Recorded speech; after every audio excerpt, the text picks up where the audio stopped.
Naquele tempo Jesus dizia no seu ensinamento a uma grande multidão: tomai cuidado com os doutores da lei.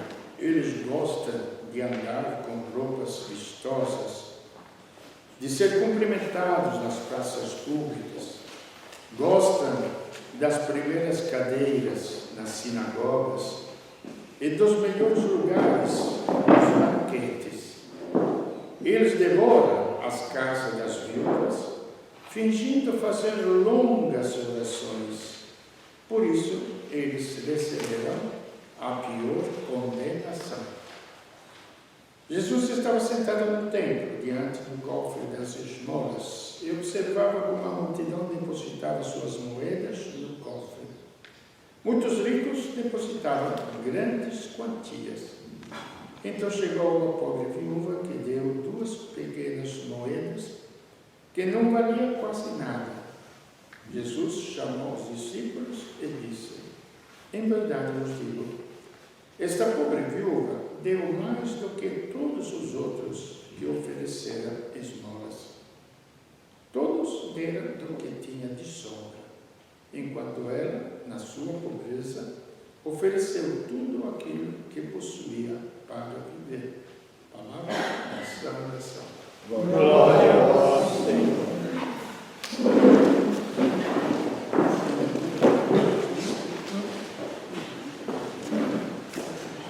Bom, definitivamente, nós podemos perceber que o julgamento de Deus, ou a maneira de interpretar a vida que é de Deus, é bem diferente daquela dos homens. Quando alguém dá muito dinheiro, a gente olha, minha nossa, quanto dinheiro que deu. É o valor máximo, não é? A quantia do dinheiro. E aí Jesus ensina aos apóstolos os valores. O que é?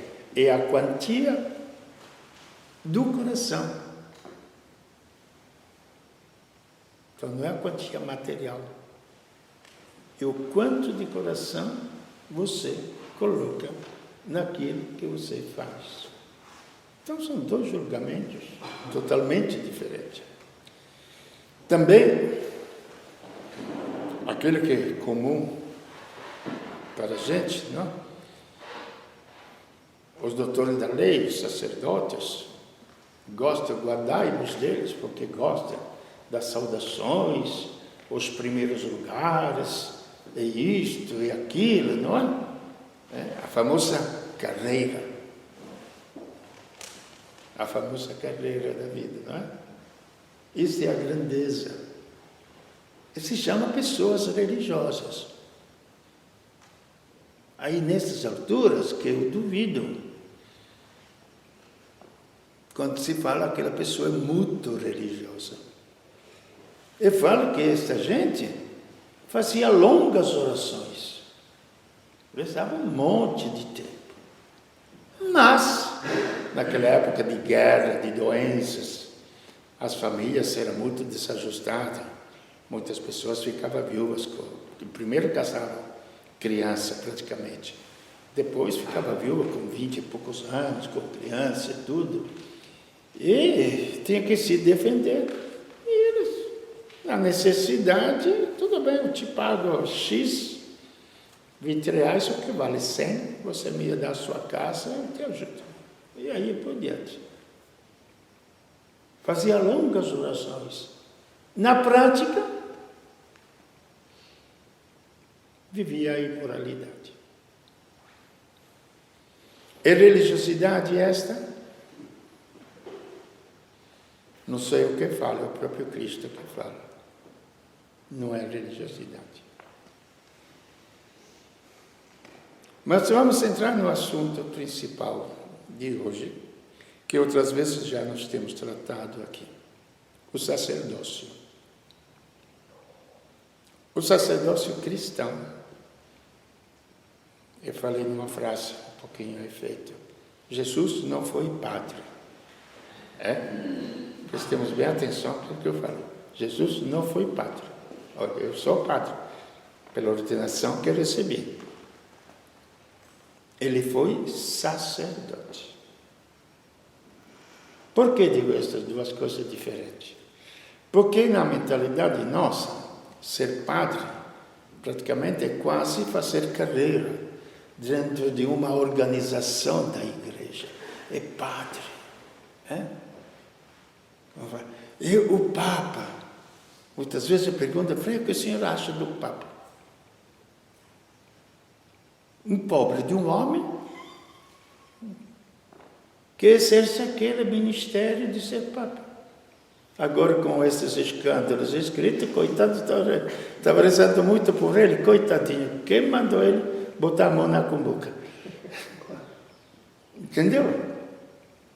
Eu conheço um pouco o Vaticano. Eu estudei em Roma, fiquei lá. O meu amigo até chegou, foi por 20 anos secretário do Ratzinger. Chegou ao que nós chamaríamos aqui de ministério, lá do Vaticano. Amigo íntimo de estudo, estava um ano na minha frente, ainda está lá em Roma, agora aposentou. Então conhece bem o ambiente. Tem. Este negócio é bom até explicar para vocês, porque muita gente pensa, o Banco do Vaticano. Prestemos bem atenção. Aquilo lá, na organização dos homens, vira como banco. Mas aquilo não é banco. Prestemos atenção. Ele se chama IOR, Instituto Obras Religiosas. Eu, pessoalmente, usei uma vez desse sistema financeiro. O que vem a ser esse sistema financeiro? O que foi? Me deram uma oferta muito grande para a CEPAC, que está lá em Jacareí. Eu, naquela época, não tinha euro, era liras italianas, eu tinha que trocar em dólares para trazer para o Brasil, para a CEPAC, que foi utilizada lá. Aí, falei para o meu colega, meu amigo de estudo, de religião, me trocos no York. Por quê? A obra da CEPAC é pequenininha. Você se imagina quantos hospitais, quantas escolas, quantas obras que instituições das ordens religiosas existem no mundo. É um monte de dinheiro que gira. Então, o que eles fizeram? Reunir todo esse dinheiro no lugar de pagar aos bancos, eles administravam o próprio dinheiro. Nada de extraordinário, não é? No lugar de perder dinheiro, se organizava e ficava entre eles. Não ia. As pessoas dão as ofertas nas igrejas, isso, quantas dioceses. Vamos olhar o mundo inteiro. É muito dinheiro que as pessoas dão. E muitas obras também. Cá entre nós, se nós pensamos só as obras da Madre Teresa de Calcutá, quantas é? Imagina quantos asilos, quantas coisas, porque não tem só malandragem no mundo, não. Tem muitas obras boas também. Entende? Eles são administrados com esse dinheiro. E isso seria o IOR, que não é o Banco do Vaticano. Mas como a gente pensa que o Vaticano é um Estado, então tem o Banco do Brasil, tem o Banco disto, o Banco Mundial e tem o Banco do Vaticano. Aí que aconteceu? Entraram os malandros lá dentro, desvirtuaram tudo. Mas a malandragem é das homens, é das pessoas que deveriam administrar isso, como em qualquer lugar. Então, nesse sentido, a gente precisa olhar a igreja, nisto que vem o sacerdócio de Cristo. O que vem a ser? Então, o sacerdócio na igreja, o que vem a ser a própria igreja? A igreja é Cristo, quando ele se desposou com a humanidade, o Verbo. No Evangelho está escrito, e o Verbo existia antes que tudo existisse. Tudo foi feito por ele e tudo foi feito em função dele. O universo não é um acaso, gente. Nós não somos um acaso. Aqui vai o sentido da vida. A gente cantou no hino da entrada. Vem que eu te mostrarei o meu caminho que te leva ao Pai. A meta de todo o universo é uma meta de vida, não é uma meta de morte. Prestemos atenção, claro, porque esta é uma fé. Se você quiser acreditar nisso, acredite. Se não quiser acreditar, o problema é seu, daquilo que você quer da vida. Eu não quero acabar, eu pessoalmente, Frei Vitório, não quero acabar num punhado de cinza. Eu não quero pensar que meus pais acabaram num punhado de cinza. Vale a pena eu crer que haja uma ressurreição? Aí é de cada um. Vale a pena eu crer que vim ao mundo sem pedir. Me foi oferecida uma vida. E que esta vida, que é superior a toda a matéria do mundo, porque nós pensamos, porque eu não entendo, mas eu ser sincero. Estuda tanto, livros. Acharam um filósofo francês, Descartes, que ele um tempo ficou pensando, quem sou eu? Mas eu penso. Então, pelo fato que eu penso, não porque eu tenho um corpo, mas pelo fato que eu penso, aí eu existo. Eu tenho consciência que eu existo. Uma frase maravilhosa que se espalha na cultura do mundo inteiro. Gente, no comecinho da Bíblia, para a gente analfabeta, quando é a criação do ser humano, Deus fala, façamos o ser humano a nossa imagem e semelhança. Eu tenho que lutar tanto, estudar tanto, pensar tanto, para me definir quem sou eu, porque eu penso, então eu existo. É tão simples que até uma criança pode crer. Deus me fez a sua imagem e semelhança. Vamos no sentido da vida. Agora que a medicina explica um pouquinho mais, eu tenho o DNA dos meus pais, do sangue de meus pais. Eu tenho os cromossomos do sangue de meus pais. Então eu sou a imagem e semelhança de meus pais. Agora, para descobrir se alguém pertence a uma família ou outra, faço o DNA, não é? Então o que é esse DNA divino?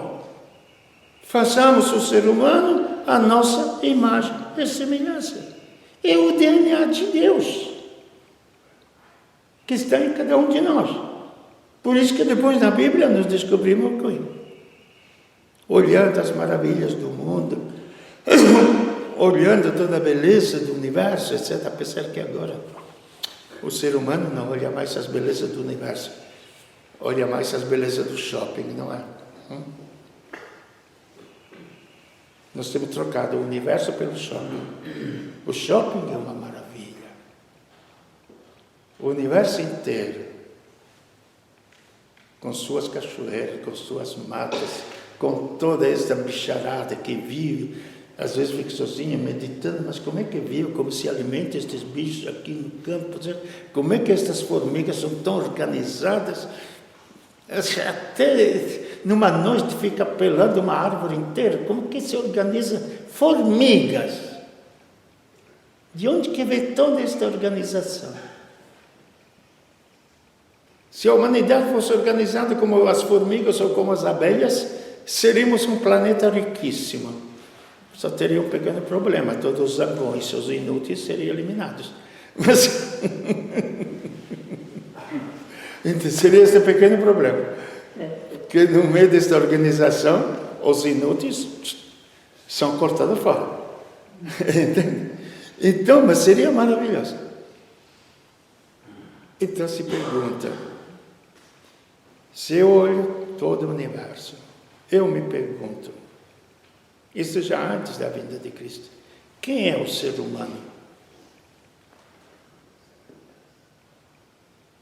O Deus, para que tu cuides dele. O próprio Deus cuida dele. Com a vinda de Cristo, muda totalmente. Olhai os lírios do campo, nem Salomão, em toda a sua beleza, em todo o seu esplendor, se vestiu como um deles. Sede, púrpura, isto. Olhai os pássaros do céu, eles se alimentam. E Jesus fala, ele não fala um palavrão, mas vocês são burros mesmo.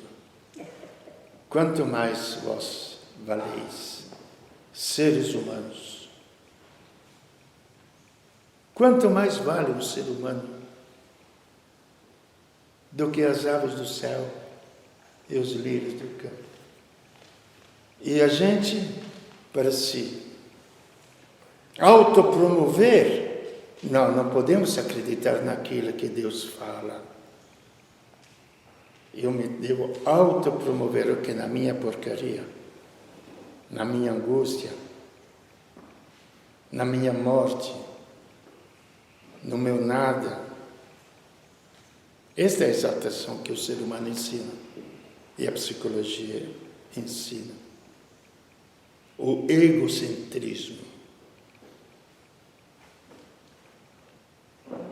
Não ser grandes em Deus, que é fonte da vida, mas ser grandes em nós mesmos, que somos fonte da morte. Medite, é terrível isto. Aí nós temos todas as consequências que a gente chama de pecados.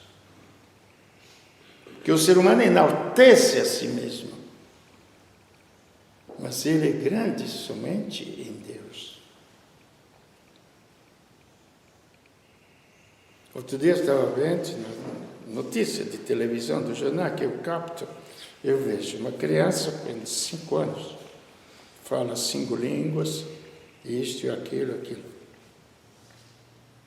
Aí um professor falou, o infinito do cérebro humano. Eu falei, ainda bem que tem alguma coisa superior ao computador que é o cérebro humano. Por que não se desenvolve esta nossa inteligência? Nós temos uma potencialidade já na inteligência. Estou falando de coisas normais, naturais, que Deus já colocou no nosso cérebro. Por que não se desenvolve? Porque nós somos embriagados. Vocês já viram alguém? Eu lembro quando estudava. Eu estudava só para os exames, é verdade. Culpa minha, mas quando estudava, eu emagrecia em um mês, de 12 meses, que vergonha que eu devo ter, não é? De 12 meses estudava só um mês. Então, eu emagrecia 5 quilos. Já não era gordo como agora, não. 5 quilos. Comia pouquíssimo, para que a inteligência fosse mais desperta. Pudesse mais atuar.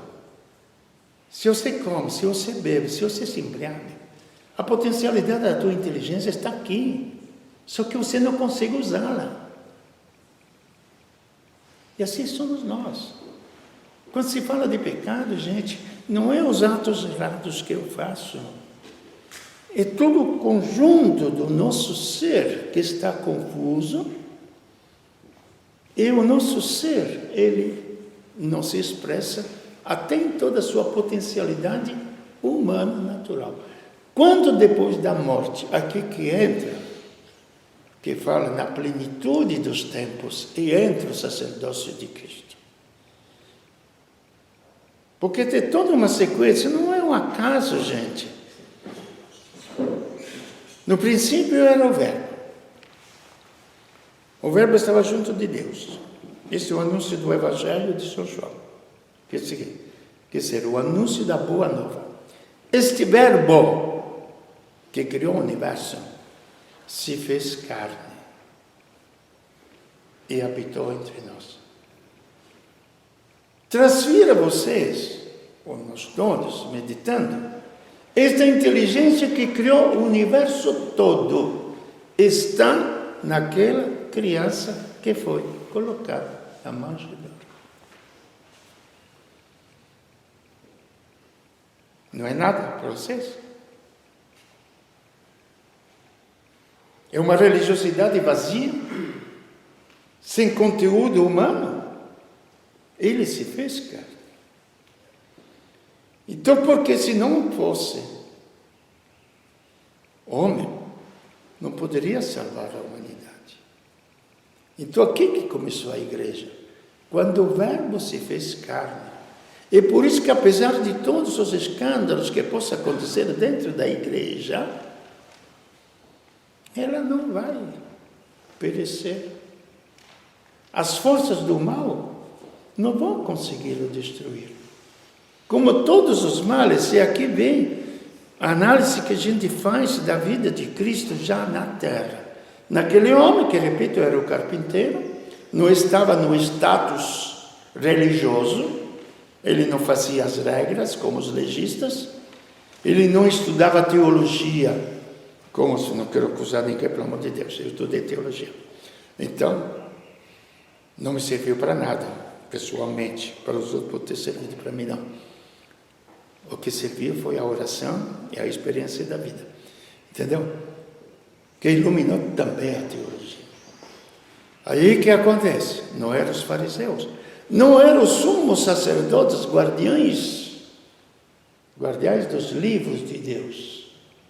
Era um simples ser humano. Mas enquanto os outros, até que falam no Evangelho, que é esta doutrina ensinada com poder. Por quê? Com poder. Porque era uma coisa real. Aparecia um cego na frente dele. Vencia a cegueira. Parecia um surdo, mudo. Devolvia a palavra. Ouvido. Parecia um morto. E ele mesmo deixou morrer Lázaro. Ele venceu a morte, ele ressuscitou. Quem é este homem que não somente ensina com a palavra, mas tem poder? Então, isso é na sua vida mortal. Mas precisava vencer definitivamente os demônios, daimon não é o chifrudo, pelo amor de Deus. Também a gente fala, as imagens que nós somos mortos, não é chifrudo, daimon é tudo que destrói o ser humano que está dentro de nós. Daimon pode ser, por exemplo, um pensamento errado que você enfia na cabeça, que te destrói. E tudo, nesta palavra, daimon, e tudo que destrói o ser humano. Então, quando falamos de pecado, também o que é? É uma doença que está dentro da gente. De onde nasce depois todos estes efeitos colaterais. E o efeito global desta doença que é pecado, visível, é a morte. Mas não é só a morte física. Nós, seres humanos, somos feitos para amar o próximo, para gerar vida, não morte. O ser humano é feito para isto, toda a natureza é feita para isto. Os bichos que são criados já na idade adulta são feitos para gerar outros bichos. É uma lei da vida biológica. É uma vida espiritual que depois gera todas as obras. Se não tiver amor dentro, você não faz nada para os outros. Compreende? Então, este amor também morre. Se transforma em egoísmo. É o pecado que faz isso. Então, o que precisa trocar? Eu não faço mais isso, não vou ser egoísta, mas não, você vai continuar sendo egoísta. Vou fazer o quê? Vou trocar a minha alma.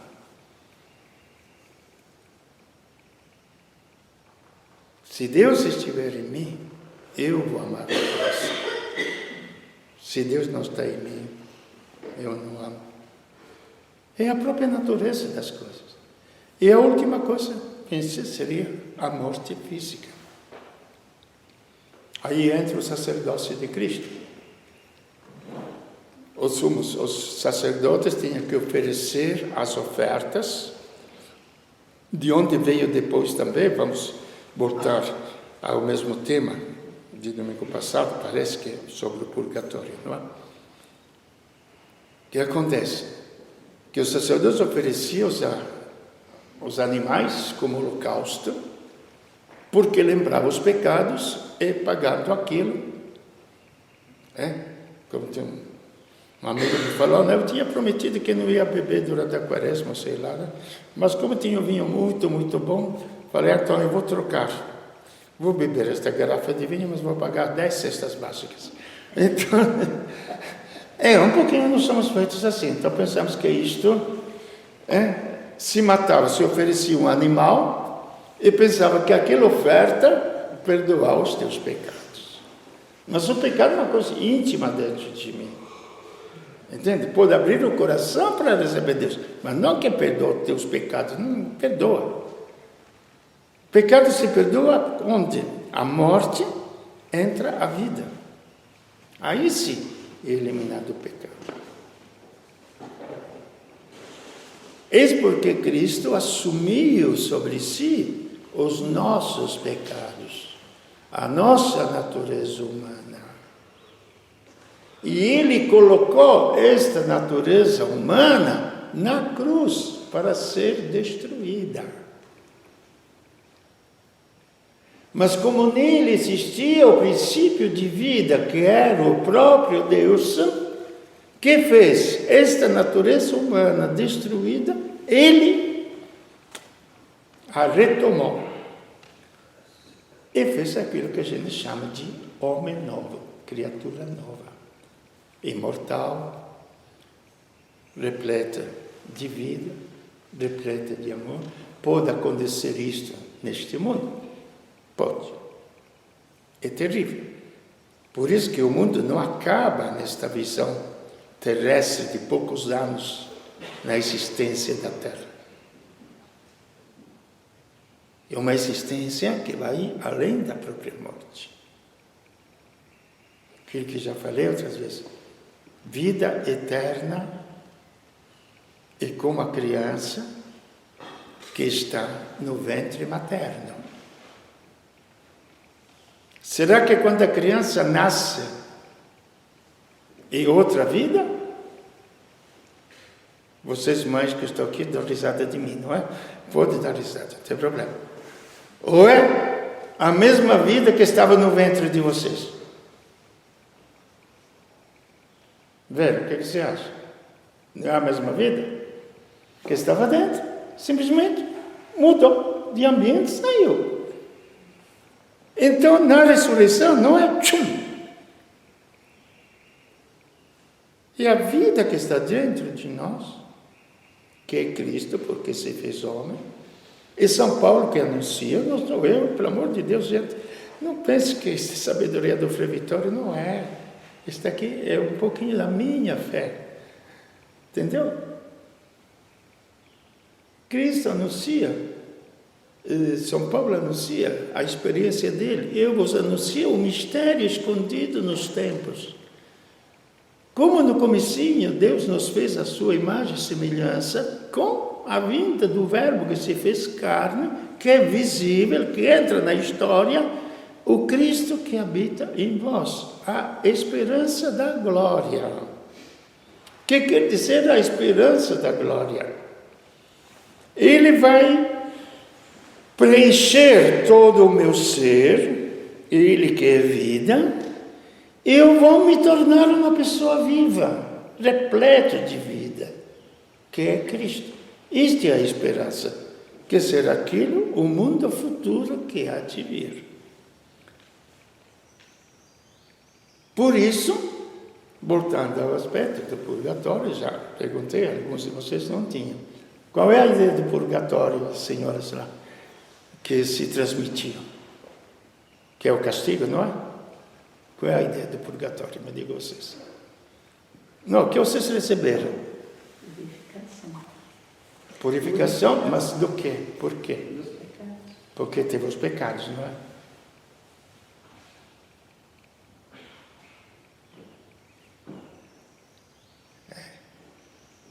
E sabe de onde que pegaram a base? Eu estudei, tem um tratado na teologia que chama de purgatório, o estudo do purgatório. Como base pegaram no livro dos Macabeus, porque os Macabeus, depois da batalha, as pessoas tinham morrido, eles fizeram ofertas para a alma deles, porque acreditavam na ressurreição, mas acreditavam que precisavam fazer as ofertas dos bichos para resgatar os pecados, quer dizer, não era a purificação, mas era o resgate dos pecados. E a gente reza pelas almas do purgatório, não é? Para resgatar os pecados.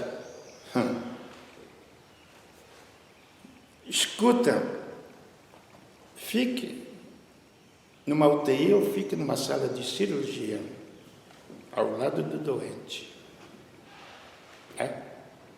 E vocês ficam com um monte de comida, etc, etc. Será que vocês podem salvar aquele doente? Ou é o médico que vai cortar e vai tirar o mal que está dentro daquele doente que vai salvar ele? O que vai ser? Deus é que vai salvar. Vai ser o médico, não é? Nós podemos estar lá com todas as coisas mais lindas do mundo, mas só o médico que vai cortar e vai tirar o mal que está na pessoa, não é? Este é o purgatório. É Deus que penetra a nossa alma, queima as impurezas da alma,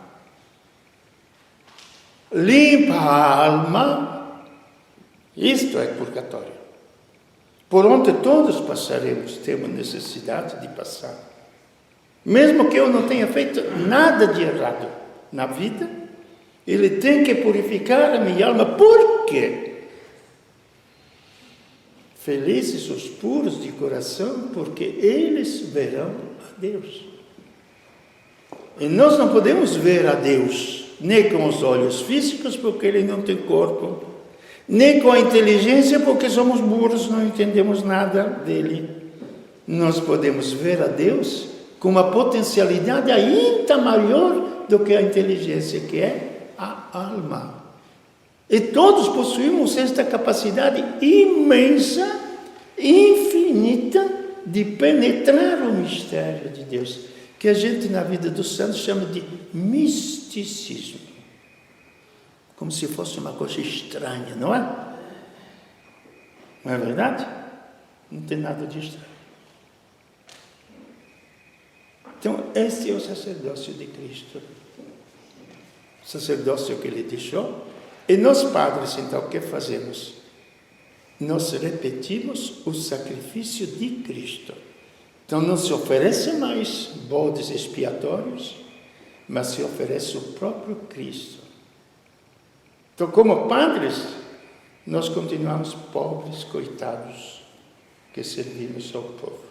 Somos isso. Pobres homens que servimos ao povo. Tanto que quando apresentaram a São Francisco, um padre que vivia numa aldeia escandalosamente, falou: Francisco, o que vocês acham? Ele era considerado um santo. O que eu acho? Acho ele maravilhoso, porque ele me dá Cristo.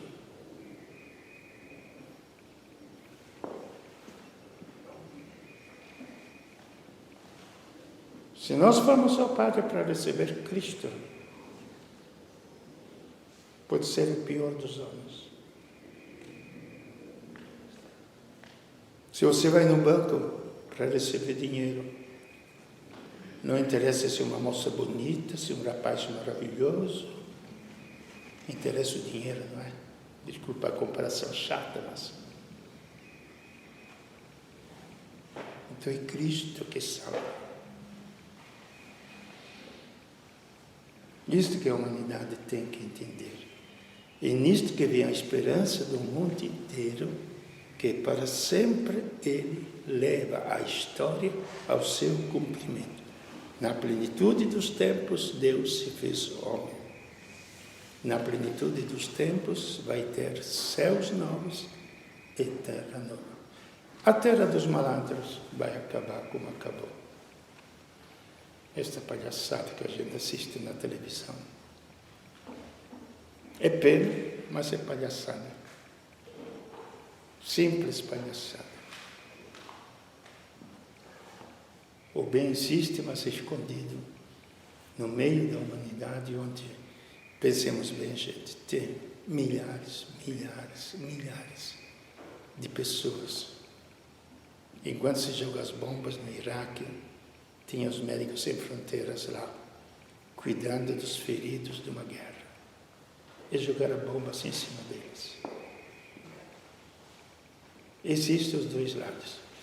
Cada um depois vai colher os frutos daquilo que planta na sua própria vida.